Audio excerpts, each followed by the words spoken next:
Magandang araw, happy. So, today dumating nga pala yung aking pre-order. So, ito ay in-order ko noong June 2022. So, June 2022 ko to nung in-order at ngayon lang dumating kasi ang release date talaga nito ay April 2023. So, ano nga ba itong i-unbox natin? At saan to nang galing? So, galing pa to ng Hong Kong. Okay, so kanina lang siya dumating. Ito ay full mechanic ng Gundam. Okay, Gundam.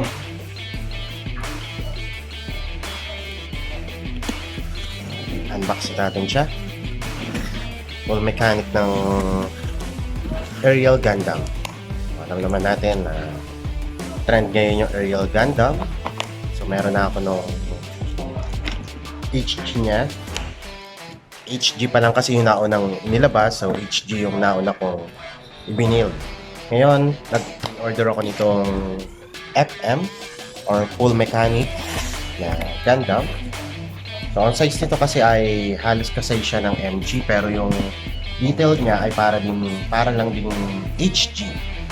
So, ito yung ating full mechanic na Gundam. Yan mga card. Okay. Diba? Nasulit yan. So, ang price nga pa rin nito ay nasa 2K. So, kanina ko siya in-order. Hindi ko na i-mention. O, sige, mention na natin para sakaling may gusto kayong orderin sa kanila. So, ito yung store kung saan ko siya in-order. Okay? So, kailan naman natin ito i-review? Medyo busy pa kaya hindi ko pa siya ma-review. Ang dami pa nating nakatenga na Gundam doon. So, hindi ko pa siya mabuo-buo dahil nga medyo busy tayo. So, check lang natin itong ating bagong FM Gundam. Check lang natin. Siyempre, titignan natin yung laman kung kompleto ba. Natin ang laman niya. Baka kasi may mga kulang na runners. Mahirap mag-build pag may kulang na runners.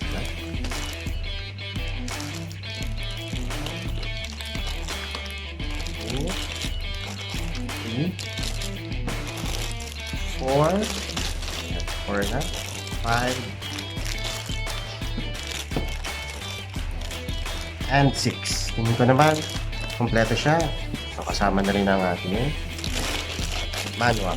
So, yung manual natin kung paano natin bubuin yung ating lalaan pa ako ng time para dito kahit na medyo maraming ginagawa sa work. Kaya more on unboxing ng Pokemon yung ginagawa ako. Hindi ako nakakapag video ng building Gunpla. So, tagal na nung last video ko, so yung tips lang na nagbigay ko ay kung paano maglinis ng knob or knobs ng ating Gundam or Gunpla natin. So hindi lang nga pala Gundam ang pinupo natin. Gunpla, marami din. Diba? Meron ng lumabas na Transformer na Gunpla. Meron ding mga Zoids. So pwede, kung hiling nyo talaga yung magbuo ng mga model kit, Gundam, siyempre Bandai, tsaka yung Marvel, meron din sila Iron Man, Transformer, depende sa inyo kung ano yung gusto nyo collection.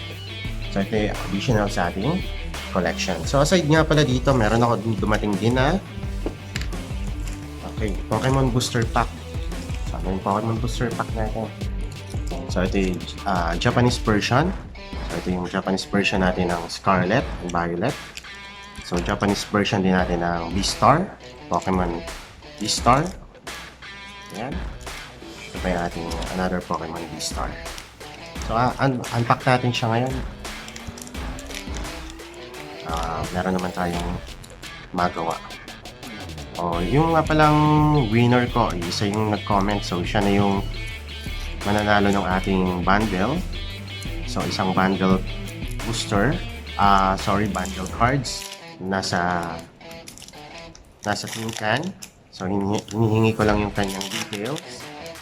address para may padala ko sa kanya yung kanyang napanalig. Natin kung ano maganda ba yung makukuha natin na card. So, ito si Recoco. Okay. It's point. Okay.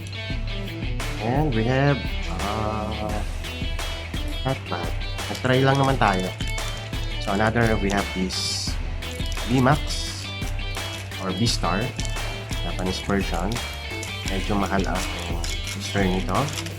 Tingnan natin kung maganda ba ang nilalam.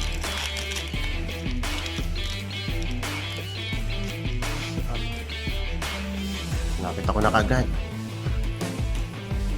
Tingnan natin kung worth ba yung nakuha natin. Worth it ba ito? Right hand, Fusion, Spiritomb, and we have Serra Aura, Irida, and D2. Not bad.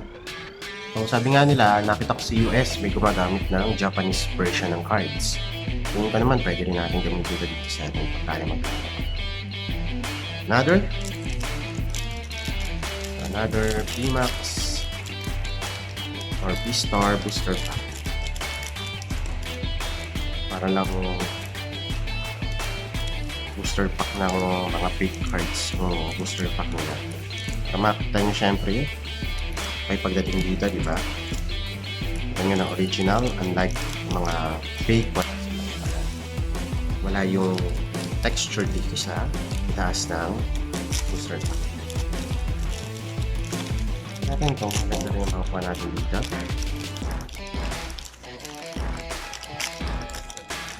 Kung swerte ba tayo sa Japanese version. Okay, Marif.